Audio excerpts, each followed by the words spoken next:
Weighing up U.S. military intervention in Syria, America's top general is forced to spell out the options from arming rebels to airstrikes. It's the most detailed, uniformed assessment yet. But who would the U.S. be dealing with? And what are the risks, costs and consequences? This is Inside Story.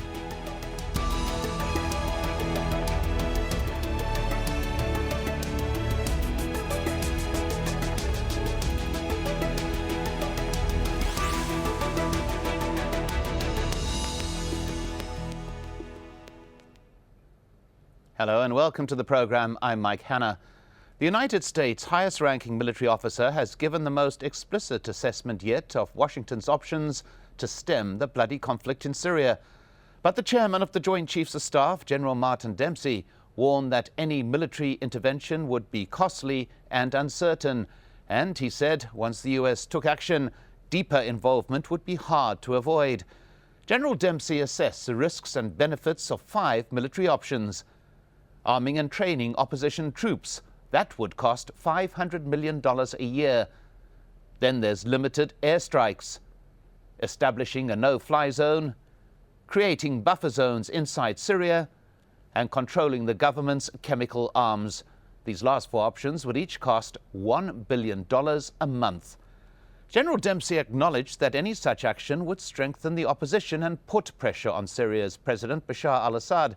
But he warned, the decision to use force is not one that any of us takes lightly. It's no less than an act of war. Even so, the US signed off on the shipment of small arms and other weaponry to Syria's opposition just last week. That's part of a covert CIA operation approved by President Obama. But what constitutes Syria's opposition? Who are the CIA dealing with? And how would broader US intervention shape any eventual outcome to the Syrian conflict? Well, plenty to discuss with our guests. In Washington, D.C., Kurt Volker, Executive Director of the McCain Institute and former U.S. Permanent Representative to NATO. From Istanbul, Khaled Saleh, spokesman for the Syrian National Coalition. And also in Washington, Mark Perry, a military intelligence and foreign policy analyst.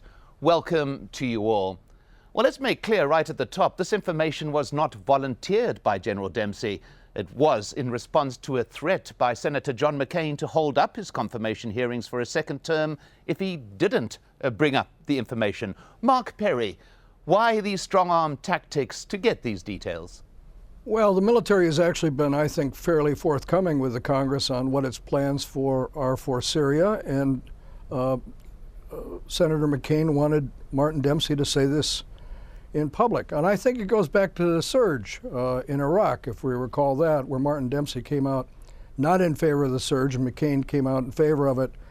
And McCain at one point in the hearings the other day said to Martin Dempsey that he should admit that that McCain was right and he was wrong. This is an old contentious debate in Washington, and we're seeing it rear its ugly head now over Syria.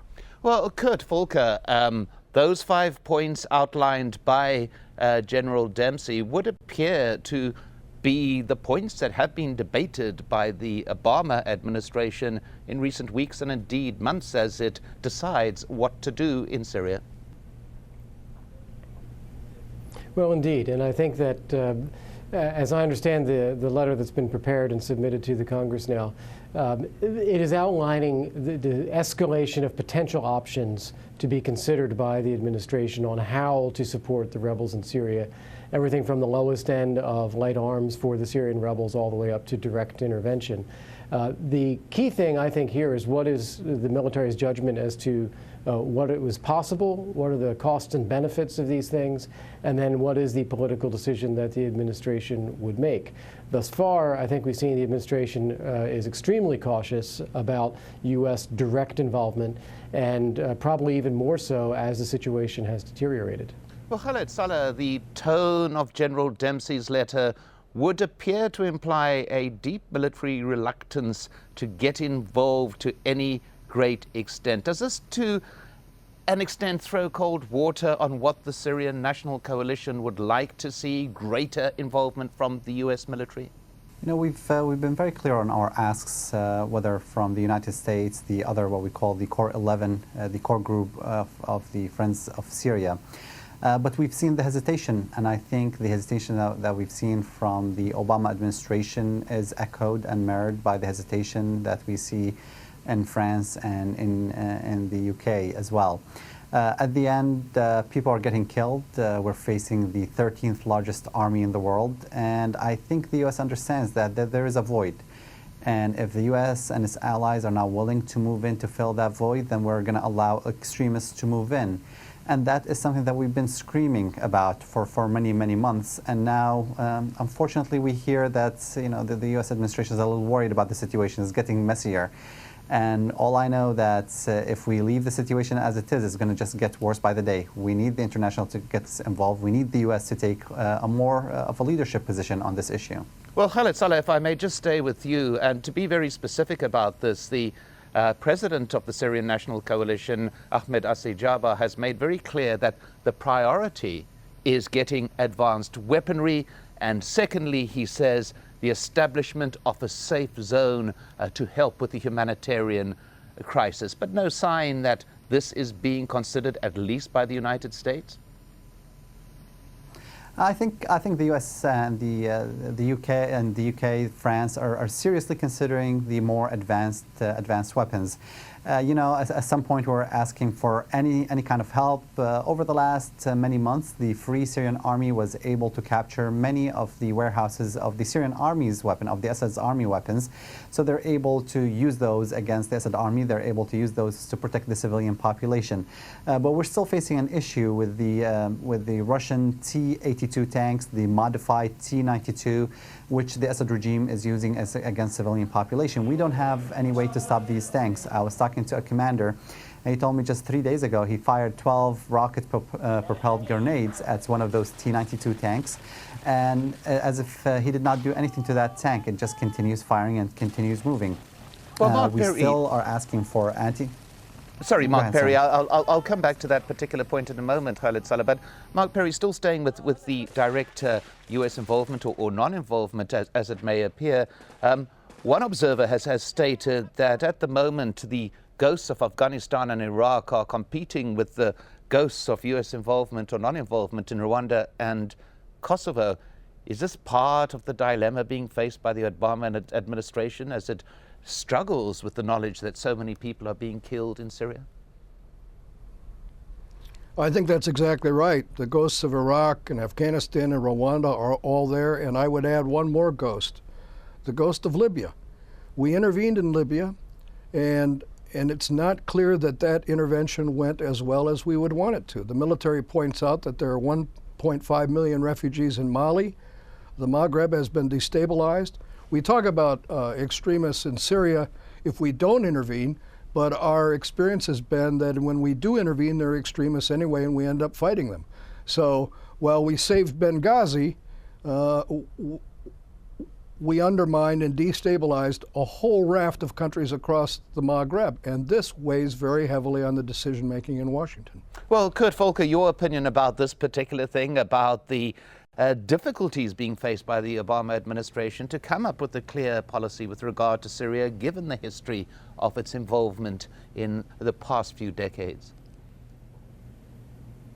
Right. Well, a couple of points here, and partly in response to comments that have been made. But first off, I think the thing driving the administration the most is the desire to focus on domestic policy and not get sucked into international engagements, foreign conflicts. President Obama has spoken about ending a decade of war and nation building at home. So the idea of getting involved in anything, whether it's Libya or Syria elsewhere, is very much against the grain of what the administration would like to do. Secondly, with respect to Libya, I would argue the opposite point of Mr. Perry, which is part of the problem is the half measures that we did rather than taking a strategic approach to a problem. We engaged reluctantly in Libya. We announced that we were leading from behind. We took our forces out of a combat role fairly early on in that conflict. We were dependent upon the on-the-ground support from the UAE and Qatar in arming and training the rebels.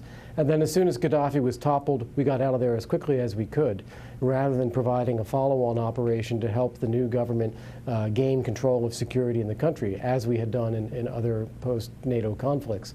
So I think it was the half-hearted effort in Libya that contributed to many of the problems there. But that does inform the way the administration thinks about Syria. If they weren't willing to make that kind of commitment in Libya, in the case of Syria, which would be even more daunting and challenging, do they really want to make that kind of commitment? And thus far, they've been extremely timid. Well, one of the issues, too, is the nature of the Syrian opposition. When Syria's armed insurgency began, defectors from the country's staunchly secular army formed the backbone of the opposition. But 2 years later, Syria's rebels have a more Islamist complexion, it would appear. The Free Syrian Army is the most well-known. It was founded by army deserters, but it's not unified. It's more an umbrella for different brigades across Syria, some with very different ideologies. Among the more notorious fighters in Syria's war is Jabhat al-Nusra, or the Nusra Front. It's a breakaway from al-Qaeda in Iraq, but have fighters coming from across the region, it is reported. The US considers the Nusra Front a terrorist organization, as it does Ara al-Sham, one of Syria's biggest and most organized fighting factions. Ara al-Sham has been called Jihadi Brigade, but its objectives are very different to the Nusra Front, not least because it is predominantly made up of Syrians. The question is, can the Syrian National Coalition, or indeed the Free Syrian Army, guarantee that control would be kept over where weapons are delivered? Let's put that to Khaled Saleh. So I think there are many lessons that the United States and the allies should have learned from Libya. In Libya, it was a half-hearted effort in just bringing weapons and throwing them at the rebels over there and not monitoring the situation very closely. Now, we've learned from that because last thing we want to do is get rid of the dictatorship of Assad and end up in a chaos. We've established the Supreme Military Council, the Supreme Military Council under the supervision and the leadership of General Salim Idris, has been working for the past 7 months establishing routes of distribution, whether it's for lethal or non-lethal aid, monitoring and auditing these routes, verifying that the brigades that receive the weapons, the brigades that receive the non-lethal aid are actually all agreed to the principles of the Syrian Revolution, the principles of the Supreme Military Council. Just kind of to give you a couple of examples, if we find out through the auditing and monitoring that one of the brigades has a single foreign fighter, a non-Syrian fighting amongst its ranks, they'll be cut off supplies completely. If we find out that any of the brigades has a minor fighting amongst its ranks, anybody under 18, they'll be cut off supplies completely. And it's through trial and error that we've been able to fine-tune these systems. Now, these systems have also been watched very carefully by the United States, by UK, and by France, and they've seen that we've been successful in establishment of these routes. And these are the same routes that are being used right now by the US to distribute non-lethal aid. Well, let's go to Mark Perry to respond to the other two panelists who are now saying the issue about Libya, to take the example that you brought up, Mark Perry, was not a US involvement, but that it did not stay involved long enough. Your response to that? Well, I don't necessarily disagree. I just think that we have to focus on what's really happening in this region, not just in Syria, not just in Libya, but across the region. These are revolutions. In revolutions, moderates don't storm the barricades. Extremists do. And we're going to have extremists all across this region as these revolutions intensify. I think it's a terrible mistake to assume that a superpower like the United States can somehow influence events. What we've found in our history, in our recent history, is that events ride us, not the other way around. And this is certainly possible in Syria. I agree completely with a panelist who pointed out that this president is really a non-interventionist president. And I know that in light of the drone war, that doesn't seem possible. But we just had a city in the United States declare bankruptcy, Detroit. And on the agenda for the United States, which has no appetite to do this, Detroit is going to come before Damascus. We've had an $80 billion cut in the Army and the defense budget. There's no appetite here for doing this. I just think this is a bad idea. The American people probably believe that it's a bad idea. The military clearly believes it's a bad idea, and I don't think it's going to happen. I just want to pick up on the point that was made by Khaled Saleh a short while ago, and that is about the danger of a vacuum being created within Syria should there not be a speedy resolution to the ongoing crisis. And there was a statement made in General Dempsey's letter that was slightly overlooked, but very, very important. What he said, and I'll quote him directly, "Should the regime institutions collapse in the absence of viable opposition, we would inadvertently empower extremists or unleash the very chemical weapons we seek to control." Well, Kurt Volker, this is a very, very strong warning, saying the danger of toppling a regime without something there to take its place. Well, that's exactly right. And Khaled made this point earlier, and I agree with him, that in the absence of support for the best options that we have of rebels who are going to be more disciplined, who are going to be more inclusive, more representing a moderate element in Syria, if we don't support them, the only people getting support are the extremists that want to impose a very different kind of rule in Syria, and one that would likely perpetuate conflict throughout the region. So inaction is also having costs, just as action would. And I think what you're citing from General Dempsey's letter is that in an extreme case, where there's a failure of the government or a collapse of the government, and there is not a government in waiting that is able to govern in a moderate way, then you are going to see revenge killings, possible loss of control over chemical weapons, continuation of conflict in Syria and perhaps regionally as well. So I think that he's putting in there in that letter that the acknowledgement that not doing anything is also going to have costs, creating many of the same things that we fear from intervention. Well, Khaled Saleh, this whole issue of vacuum, which you did bring up, a very serious issue in terms of your convincing not only the United States but other outside parties to lend more muscle to creating your objective, which is to bring down Bashar al-Assad. Definitely. I mean, I always tell people when I meet them, whether it's US officials or from any other country, I tell them, listen, I visit the liberated areas very regularly. And if you give me the options between weapons and just cranes to rebuild those areas, I would choose cranes. However, the challenge that I have is that Bashar al-Assad is bombing these areas day in, day out, around the hour. So we need a way to stop this guy. And ultimately, in these liberated areas, people are looking for assistance. They're looking for basic services, food, electricity, water. We need the Syrian coalition, we need the Supreme Military Council to move in to provide those services. If we don't move, then there are extreme elements that are willing to move in. I usually travel to Syria very regularly. For the first time, I found myself at the beginning of this week thinking whether I should travel or not, because now we have the Islamic State of Iraq and Syria that's starting to establish its presence in some areas. Now, they're a small minority. I don't want to exaggerate their presence, but we need the help from the world. I know eventually, sitting on the sidelines right now, I know eventually the U.S. is going to have to intervene. It's just a matter of how many more, martyrs we have to pay and what's going to be the final bill that the U.S. is going to have to pay. Well, we bring up that issue again of there. You mentioned the Islamic State of Iraq, which is Al-Qaeda in Iraq is its title. Now, it is saying that its intention is to declare an Islamic State perhaps within coming weeks, as soon as that. Mark Perry, the issue of a divided opposition, not necessarily opposition, but the fighters on the ground, having these divided forces off the ground, some of whom are in competition with each other. How does that complicate the issue in terms of not only the United States, but other bodies or other nations that would help? How difficult does it make their decision of a greater involvement?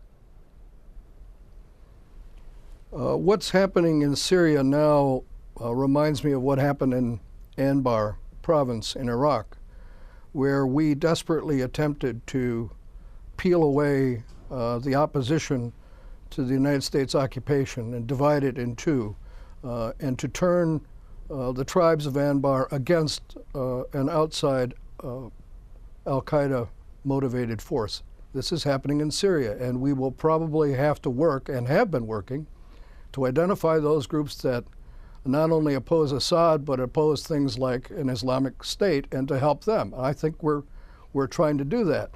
But again, I would caution, and I hear this all the time from the military,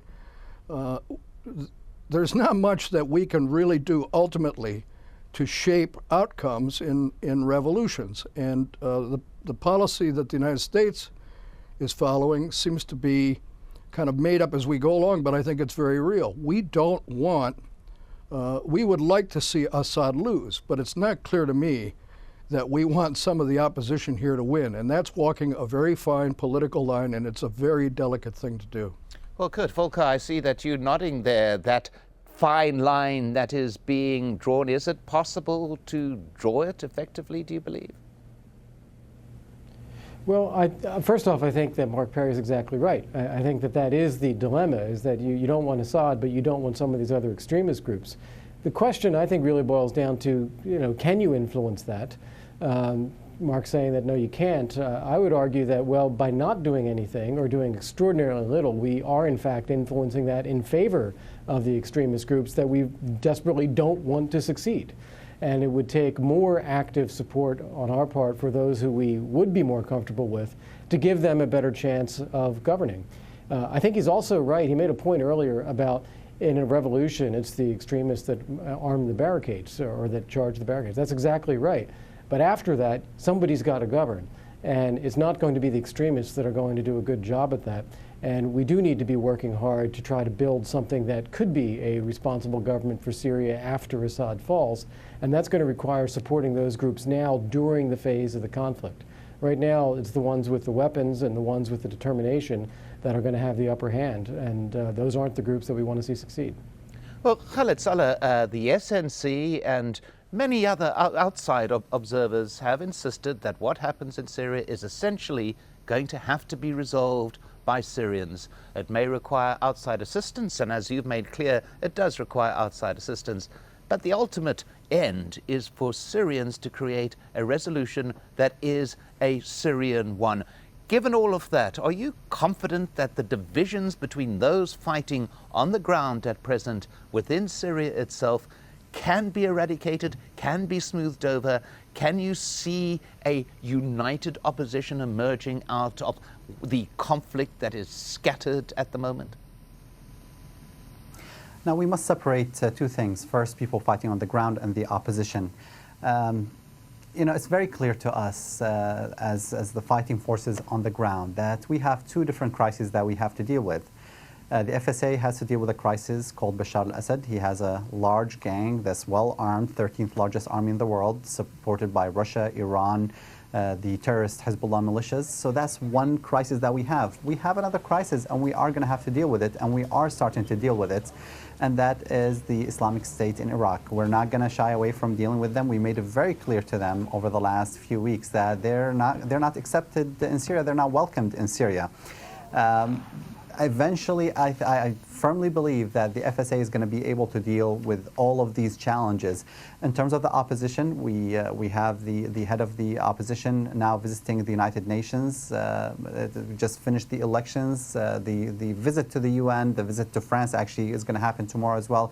He's going to be meeting with the president of France. I think that gives lots of credibility. It's going to unite the voices behind the new president. We're very united, and we can see the end. Unfortunately, we know it's going to be a very expensive price that the Syrian people have to pay before we reach that finish line. Well, Mark Perry did mention earlier, as was repeated, that it's very difficult for anybody manning the barricades not to be the radicals, not to be the strong ones. But also, Kurt Volker, very quickly as well, we have seen a surge in Islamist groups in the conflict in Syria. And another observer said that you don't find any atheists in foxholes either. This particular issue of creating the divisions between those who want a national Syria and those who are fighting for a bigger religious cause, how great a problem is this at A, getting outside involvement, and B, getting resolution?